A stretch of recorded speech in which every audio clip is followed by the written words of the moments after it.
Hello, আসসালামু আলাইকুম guys. Daily blog by শান্তাতে আপনাদের সবাইকে স্বাগতম। আজকে আপনাদের জন্য নিয়ে চলে আসলাম 1 কেজি দুধে 3টা ডিম দিয়েও কীভাবে পুডিং তৈরি করা যায় সেই রেসিপি নিয়ে। আজকে আমি ভালো করে দুধটা মাটির চুলায় জাল দিয়ে দিয়েছিল। পুডিংটা দুধ যত জাল হয় পুডিংটা খেতে ততই স্বাদ হয়। এই পুডিংয়ের সাথে আমরা 10 টাকা দামের 2টা গুঁড়ো দুধের প্যাকেটও মিক্স করেছিলাম, যাতে পুডিংটা সহজেই জমতে সাহায্য করে। আর গুঁড়ো দুধটা দিলে পুডিংটা দেখতেও খুব ভালো হয় এবং খেতেও খুব সুস্বাদু হয়। দুধের গন্ধে আরও মজা লাগে। পুডিংয়ের জন্য এখানে ক্যারামেল সেট করে নিলাম।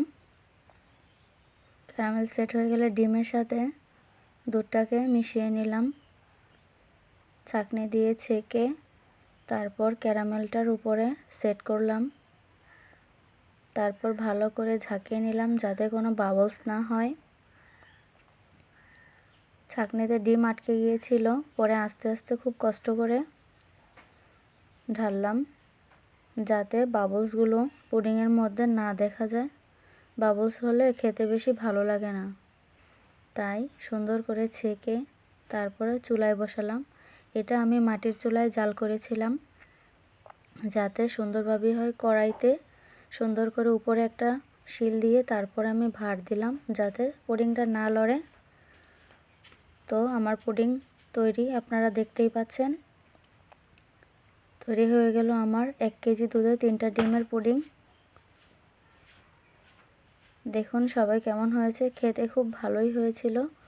আপনারাও জানাবেন আমার পুডিংটা কেমন হয়েছিল 3টা ডিম দিয়ে এবং 1 কেজি দুধে। তো সবাই আমার মতন আপনারাও বাসায় ট্রাই করতে পারেন পুডিং বানিয়ে।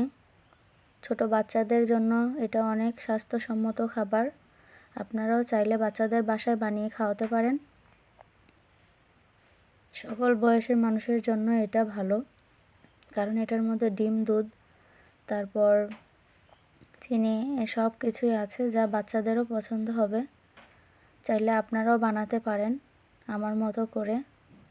আমার ভাই তো পেয়ে খুব খুশি হয়েছে, সে খেয়ে খুব প্রশংসা করেছে যে না, সত্যিই খেতে খুব ভালো হয়েছে। তো আপনারাও চেষ্টা করবেন বাসায় বানিয়ে খেতে, আপনাদের কাছেও ভালো লাগবে আশা করি। আসসালামু আলাইকুম, সবাই ভালো থাকবেন। আমার ভিডিওটি দেখার জন্য আপনাদেরকে অসংখ্য ধন্যবাদ।